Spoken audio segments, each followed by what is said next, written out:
దమ్మిడి లేకున్నా దావత్ పతార కోసం అప్పులు ఆపై తిప్పలు ఇజ్జత్ పోవద్దని వెంపర్లాట దావత్ అంటే సుక్కా ముక్కా ఉండాల్సిందే పెట్టుబోతల్లోనూ మాట రావద్దనే ఫీలింగ్ చేతిలో రూపాయి ఉండదు దావత్ మాత్రం గ్రాండ్గా చేయాలి లేదంటే చుట్టాల ముందు ఇజ్జత్ పోతుంది మా తమ్ముడు సడకుడు 2 లక్షలు పెట్టి దావత్ ఇచ్చింది మనం ఇంకో మెట్టు ఎక్కాలే కానీ తగ్గొద్దు లేదంటే మా వాళ్ళంతా చులకనగా చూస్తారు ఏం చేద్దాం చేతిలో చిల్లి గవ్వ కూడా లేదు ఎవరైనా సర్దుతారా అంటే అది లేదు ఇలాంటి టైంలో సామాన్యుడికి తోచేది ఒక్కటే అప్పు ఇంట్లో బంగారం ఇంటి కాగితాలు తాకెట్టు పెట్టైనా డబ్బులు తేవాలి గ్రాండ్గా దావత్ ఇవ్వాలి లేదు సింపుల్గా చేద్దామని కట్టుకున్నది చెబితే నాకే చెప్తావా అందరిలో నా ఇజ్జత్ పైన నీకు పర్లేదా అని 4 తిట్టి పోయాలి చివరకు అనుకున్నట్లు అప్పు తెచ్చి గ్రాండ్గా దావత్ ఇచ్చి అందరితో షెబాష్ అనిపించుకున్నాక చుట్టాలు పోయాక స్టార్ట్ అవుతుంది అసలు సిసలైన ఆలు మొగల కయ్యం దావత్తులు సామాన్యుడి నడ్డి విరుస్తున్నాయి.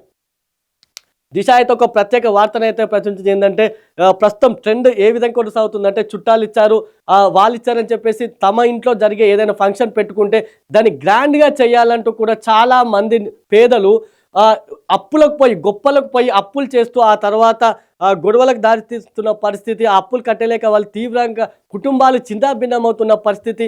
నిజంగా ఇది ఒక మంచి వార్తగా మనం చెప్పుకోవచ్చు. ఎందుకంటే ఈ ట్రెండ్ ఇప్పుడు ఈ మధ్య చాలా బాగా పాపులర్ అయింది. తమ ఫ్యామిలీకి సంబంధించి తమ వారిలో తమ బంధువర్గంలో ఎవరో డబ్బులు ఉన్నవారు గ్రాండ్గా దావత్ చేశారని వీళ్ళు కూడా అప్పులు తెచ్చి మరి గ్రాండ్గా దావత్ చేసి తర్వాత తిప్పలు పడాల్సిన పరిస్థితి ఉంది. అయితే ఇలా కాకుండా తమ ఆర్థిక స్తోమతకు తగ్గట్టుగా దావతులు చేసుకుంటే ఎటువంటి ఇబ్బంది ఉండదు.